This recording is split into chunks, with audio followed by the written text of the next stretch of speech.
Salut à tous, c'est Sully Perfect Ten, j'espère que vous allez bien. On se retrouve pour une vidéo imprévue, mais comme il s'est passé quand même des choses intéressantes cette nuit, je voulais vous en parler. C'est l'épisode de SmackDown, de Friday Night SmackDown. Si vous ne l'avez pas vu, évidemment, je vous conseille vraiment chaudement de le regarder, puisque c'était vraiment super, vraiment très très intéressant ce qui s'est passé là. Et après cet épisode, on a envie de se dire, mais WWE, vous devriez aller en Arabie Saoudite plus souvent, puisque c'est quand même incroyable que ce soit à cause d'un problème, et donc d'un imprévu, qu'on arrive à rebondir en faisant quelque chose de meilleur que ce qu'on fait, de ce qu'ils font habituellement. C'est incroyable. C'est quand même incroyable. Donc il faut qu'il y ait des soucis, des imprévus pour faire quelque chose de qualité. Et le reste de l'année, ils n'arrivent pas à le faire. C'est quand même incroyable. Alors, on va rappeler quand même ce qui s'est passé. C'est qu'il y a quand même là une grande partie des superstars de la WWE qui sont encore bloqués en Arabie Saoudite à l'heure actuelle. Problème technique, les équipes de production qui ont participé à Crown Jewel en Arabie Saoudite sont bloquées. Voilà, il y a un incident technique qui implique l'avion du retour. Il devait aller très très vite aux États-Unis pour ce SmackDown Live, ce Friday Night SmackDown. Mais il y a eu un imprévu. Et du coup, ça a impliqué en plus la plupart des superstars de SmackDown, donc forcément, ça allait impacter le show. Malheureusement, hein, puisque il y avait un New Day Revival pour les titres, il y avait un Miss TV avec Bray Wyatt qui était invité, notamment, il y avait un 3 contre 3 féminin entre Carmella, Brooke et Nikki Cross pour affronter Fire and Desire et Bayley.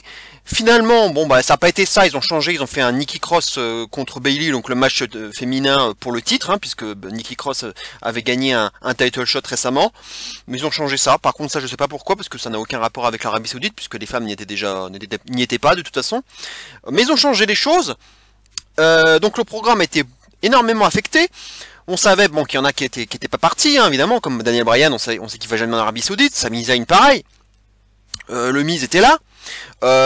Évidemment des grands noms étaient partis à temps et avaient pris un jet privé, notamment Brock Lesnar, Hulk Hogan, Ric Flair et Vince, hein. Évidemment eux, ils avaient un petit avantage on va dire avec le jet privé, mais bon, le vol devait partir à 3h heure locale ce 1er novembre, et puis finalement l'aéronef a été en cours de réparation, il a été inspecté, il a été certifié avant une reprise de service afin de transporter les passagers jusqu'à leur destination finale, mais la compagnie aérienne, hein, Atlas Air, a été obligée de s'excuser. Hein. Ils ont regretté que les perturbations opérationnelles aient retardé le vol. Et voilà, ils sont obligés d'excuser hein, auprès des passagers dérangés. Hein. Donc forcément. Et donc on a changé tout ça. Et là, quand il y a un problème, comme souvent, à qui on fait appel? À NXT.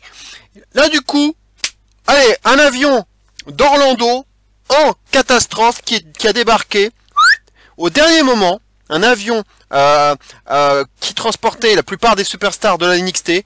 Allez, venez nous donner un coup de main. Ils sont arrivés vraiment au dernier moment à Buffalo, New York. Ils ont été escortés carrément dans les rues de Buffalo pour arriver à temps. Et ils sont vraiment arrivés voilà, alors, dans les 5 dernières minutes, hein, ça a été au cordeau.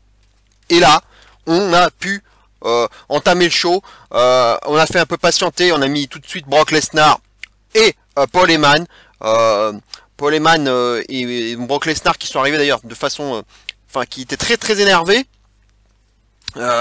Pourquoi est-ce qu'ils étaient énervés? Parce que notamment Lesnar, il part de la première victoire de Lesnar, hein, donc contre Velasquez à Crown Jewel, et puis là il montre une vidéo du match. Alors ça c'est assez drôle puisqu'on a quand même le match dans son intégralité. Moi je crois que j'avais jamais vu ça avant, de montrer un match de pay-per-view dans l'intégralité durant un weekly. Assez étonnant. D'ailleurs je pense que j'ai essayé de regarder un peu en streaming d'ailleurs par la suite, et la vidéo a été coupée. Donc là vous ne pouvez plus voir le match dans son intégralité entre Velasquez et Lesnar. Donc le passage a été coupé. Et ensuite Paul Heyman montre la séquence de Rey Mysterio, hein, lorsqu'il attaque Lesnar avec des coups de chaise après le match. Et donc là, Heyman dit qu'il y a un vrai problème ici, qu'il est allé voir Vince avec Brock Lesnar. Ils lui ont demandé de ramener Rey Mysterio à Brock Lesnar, mais que McMahon a dit qu'il ne pouvait pas, parce que les superstars de SmackDown sont exclusives à Fox et celles de Raw sont exclusives à USA Network. Donc Heyman a dit que si Mysterio ne venait pas à SmackDown, alors Lesnar sera à Raw, donc lundi là, pour trouver Mysterio lui-même et que si quelqu'un de la WWE ou d'un réseau a un problème avec ça, eh ben, qu'est-ce qu'il va faire? Eman, à ce moment-là, annonce que Lesnar quitte officiellement SmackDown pour Raw, pour partir à la recherche de Rey Mysterio. Donc Eman parle à Mysterio en espagnol à ce moment-là, et il retourne en coulisses. Et dans les coulisses, Brock Lesnar et Paul Heyman quittent l'arène, et puis ils croisent Triple H et Shawn Michaels, petit mark time là à ce moment-là. Ils ont un petit regard là très perçant, Triple H et Shawn Michaels. Là, ça sent quand même un petit avant-goût de NXT. Là, on le sent très clairement. En tout cas, la première grosse info, c'est donc un nouveau draft, comme on avait pu s'y attendre. Hein, je l'avais dit dans ma vidéo review de Crown Jewel que je vous invite à regarder si vous ne l'avez pas encore fait. Ça annonce probablement un switch de ceinture, donc avec Lesnar qui revient à Raw avec sa ceinture WWE, et possiblement le Finn qui va venir, qui était déjà à SmackDown, mais cette fois-ci, il va aller importer, si on peut dire, la ceinture universelle du côté de SmackDown. Alors du coup, ça va obliger forcément la ceinture universelle à changer de look, soit personnalisée pour le Finn, soit devenir complètement en bleu. En tout cas, la ceinture rouge dégueulasse en plastique, elle semble en tout cas vivre ces derniers instants, et c'est tant mieux, même si malheureusement il y a eu un Steel Cage match qui a été annoncé aussi à Raw entre Rollins et Bray Wyatt. Je ne comprends pas l'intérêt, puisqu'ils avaient dit clairement à Crown Jewel que ça allait clôturer la rivalité, ce Last Man Standing, ce Falls Count Anywhere, que c'était la fin de la rivalité, et ils nous mettent ce match qui effectivement faisait partie des rumeurs, hein, avant Crown Jewel déjà. J'avais oublié d'en parler dans mes vidéos d'ailleurs. Et ils parlaient d'un Steel Cage match, je comprenais pas trop l'intérêt, et ils le font vraiment, donc ça fait un peu peur, d'autant plus que évidemment avec un Steel Cage match, ça peut protéger le Finn d'une défaite clean, hein, puisqu'il suffit que Rollins s'évade pour gagner, donc j'espère qu'ils vont pas le faire, évidemment, sinon je vais rager sévère, et puis ça n'aura aucun intérêt qu'il reperde déjà sa ceinture, pourquoi il le ferait?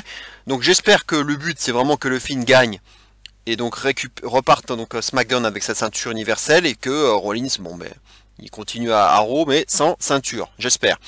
Voilà, en tout cas, on en est là.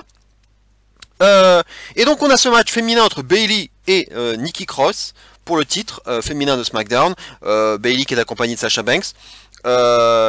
Et à ce moment-là, et à un moment donné, à la fin, t'as Nikki Cross qui monte sur la troisième corde, mais elle est poussée, hein, l'arbitre le voit pas, elle est poussée par Sasha Banks, elle retombe pendant que l'arbitre ne regardait pas, et puis Bayley en profite derrière pour faire un espèce de blocage de bras et un face buster, un face contre le sol, et un finisher que j'avais jamais vu avant, hein, de la part de Bayley, hein. Et elle gagne comme ça. Donc victoire de Bayley qui conserve évidemment sans surprise sa ceinture. Et là, qui arrive par surprise? Shayna Baszler qui arrive. Et la foule est plutôt simple, et plutôt en elle réagit bien. Elle attaque d'abord Sasha Banks, on la pousse contre le poteau. Elle attaque Nikki Cross qui était déjà encore un peu sonné, ça c'était pas difficile. La foule chante NXT. Baszler arrive ensuite pour, alors là, carrément de démonter la gueule de Bayley là, lui porte notamment un gros coup de genou dans la face, elle lui porte un finisher assez impactant, et là elle remet son blouson qu'elle avait enlevé, bref c'était hyper badass, moi qui aime pas en plus particulièrement Baszler, là j'avoue que c'était quand même très impactant, très badass, et c'était vraiment un très bon moment. Ensuite elle s'en va, elle quitte la foule, c'était voilà un premier grand moment qui vient confirmer le début d'invasion de NXT. Ensuite dans les coulisses on voit Sami Zayn, hein, qui dit que NXT justement essaye de profiter de SmackDown ce soir. Il se retourne et puis il voit là Matt Riddle et Keith Lee, tous les deux en même temps là, encore un bon moment. Zayn dit qu'il est un gros fan, il porte même un t-shirt NXT, c'est ce qu'il dit. Sauf que du coup, Zayn leur montre son t-shirt et en fait, il n'y a pas de... C'est même pas un t-shirt d'NXT, il n'y a rien. D'ailleurs, je me suis demandé s'il n'y avait pas un petit clin d'œil à l'affaire Jordan Miles, puisqu'à un moment donné, il parle de black t-shirt, un t-shirt noir, donc sans logo. Je sens vraiment le petit message subliminal hein, par rapport à l'affaire Jordan Miles. Mais je me fais peut-être des films, hein, mais j'ai l'impression quand même ça ressemble beaucoup à ça. Zayn qui dit qu'il a oublié donc dans sa voiture ce t-shirt, il va aller le chercher, mais Riddle et Keith Lee le suivent. Zayn à ce moment-là il s'enfuit, il court. Lee et Riddle courent après lui, ils se retrouvent tous sur le ring là. Riddle fait un gros coup de genou, on a Final Flash à Sami Zayn, suivi de son finisher le Broderek, et puis Keith Lee lui il en rajoute une couche avec un gros moonsault de la deuxième corde. Voilà, très impactant hein, pour un gars de son poids, ça fait réagir le public. Voilà, un bon petit segment, Sami Zayn qui lui joue les paillassons pour l'occasion. Et ça marche bien. The Miz ensuite arrive sur le ring, donc pour ce fameux Miz TV, il remet quand même des images de ce qui s'est passé à Crown Jewel et du titre universel gagné par The Fiend, hein, puisqu'il aurait dû être invité. Hein. Mais du coup, voilà, il le dit quand même, il sera pas là ce soir. Et puis là, alors là, la grosse surprise.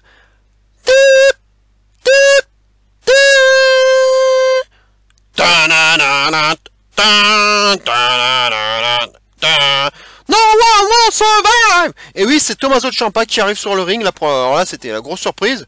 Il vient se confronter au Miz. Encore une très bonne pop. Ciampa dit que The Miz, hein, il est censé être la superstar la plus incontournable de la WWE et que lui, il se présente. Son nom, c'est Tommaso Ciampa et qu'il est le plus grand artiste sportif de tous les temps. Hein, c'est lui qui le dit. Et le Miz fait comme si le monde tournait autour de lui. Hein, c'est ce qu'il dit. Mais il est temps que quelqu'un lui dise où il est sur la chaîne alimentaire. Ciampa dit ensuite que le Miz est tout ce qui ne va pas. Il représente tout ce qui ne va pas à Raw et à SmackDown. Ciampa parle de ce qu'il fait lui à NXT. Le Miz joue un rôle et que Ciampa lui est le rôle. The Miz dit ensuite à Ciampa qu'il sait qui il est. Et que si Ciampa et NXT veulent faire une déclaration, bah qu'ils la fassent, hein. S'ils veulent faire un statement, bah qu'ils le fassent ce statement. Ciampa s'approche ensuite de lui et il y a un face à face là et du coup il y a un match qui s'annonce. Et donc un match plutôt correct, c'est pas, j'avoue, c'est pas le match c'est pas une très grosse prestation de Ciampa hein, par rapport à ce qu'il peut faire à NXT. J'ai trouvé un peu en dessous. Au contraire, le Miz a été plutôt bien mis en valeur. Il a pas trop pâti de ce match hein, finalement. Il a été plutôt bien exposé. Mais victoire, bien sûr, quand même de Tommaso Ciampa avec son fameux Fairy Tale Ending. Et donc victoire de Ciampa. Voilà, ça c'était fait pour la fin de ce combo. Promo et combat. Et dans les coulisses, donc on voit Daniel Bryan qui marche là, et puis qui croise Triple H ainsi que Shawn Michaels. À ce moment-là, Bryan leur demande pourquoi est-ce qu'ils sont ici, hein, et ils ne font que visiter. Triple H lui rappelle qu'au Survivor Series, les 3 brands, hein, puisque je vous l'avais pas dit aussi lors de ma review de Crown Jewel, mais c'est officiel, ça avait été annoncé pendant le show, pendant NXT. Pendant Crown Jewel, ça avait été annoncé. NXT va se joindre à Raw et à SmackDown à Survivor Series, donc ça va être vraiment génial. Donc on va avoir des matchs entre les 3 brands, probablement. Donc ça va être vraiment super. Ça promet. Bryan, à ce moment-là, il défie carrément Triple H pour un match. Mais lui, Triple H se met face à Bryan, mais refuse en disant qu'il n'a pas amené ses vêtements. Hein, pendant qu'il disait ça, ce qui était drôle, c'était de voir que Shawn Michaels retirait sa veste. Là, on a l'impression qu'il allait se présenter face à Bryan. Et puis il l'a remise juste en disant « Oh là, il fait froid hein, quand même ». Donc Triple H fait ensuite appel, carrément alors là, il fait appel à son champion. Adam Cole, baby, qui arrive. Alors là, grosse pop, le face-off entre Daniel Bryan et Adam Cole, alors là... C'était vraiment un grand rendez-vous pour les Smart, hein, mais c'était vraiment kiffant à souhait. Triple H dit à ce moment-là qu'il recherche une bagarre. Bryan est d'accord. Donc Bryan versus Cole. Mais pour le titre NXT. Et Triple H accepte. Superbe match. Un dream match pour le main event de ce SmackDown. Alors là, ça en jette. Ça, c'est moins qu'on puisse dire. Ensuite, on a Mandy Rose et Sonya Deville qui sont sur le ring et qui attendent leurs adversaires. Qui aurait dû être Dana Brooke et Carmella, donc on voit qu'on a changé un peu les matchs, hein, donc on n'a plus que 2 contre 2, et du coup vu que Cross et Bayley ont fait un match toutes les deux, et là tout à coup on voit en backstage Carmella et Dana Brooke qui se font attaquer par nul autre que par Bianca Belair, carrément Bianca Belair qui matraque Dana Brooke, qui l'envoie contre des flycases. Carmella qui était déjà un peu sonnée, elle la soulève et elle la fait passer par-dessus les flycases, elle disparaît du décor et elle se frotte un peu les mains comme ça, Bianca Belair, et elle s'en va assez fière d'elle de ce qu'elle vient de faire.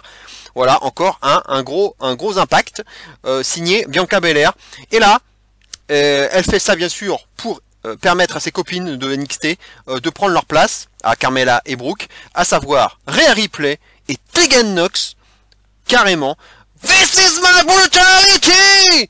Et oui, Rhea Ripley qui arrive avec son thème, Tegan Nox donc qui l'accompagne, et donc on se retrouve avec un match entre Rose, Devil et Ripley Nox, match qui a été vite expédié, avec Rhea Ripley qui fait abandonner Mandy Rose avec son Inverted Shamrock, hein, son Inverted Cloverleaf, si vous préférez, et donc abandon de Mandy Rose, et avec beaucoup de badasserie aussi de la part de Ripley, et donc ensuite on passe à un autre moment avec Triple H et Shawn Michaels qui s'assoient près du ring, Stephanie McMahon qui arrive ensuite sur la scène avec un micro qui nous montre un peu une image, une vidéo de ce qui est sur le premier match féminin de l'histoire en Arabie Saoudite, hein, entre Lacey Evans et Natalya, la fierté, etc.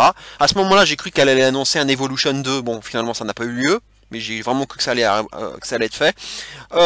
Ensuite, on a Daniel Bryan qui arrive sur le ring, suivi d'Adam Cole, donc pour le main event. Et donc, on a Bryan contre Cole, championnat et de l'NXT. Match magnifique, magnifique match, il faut absolument que vous le regardiez, c'est un pur régal. Si vous aimez le catch, vous allez forcément aimer ce match.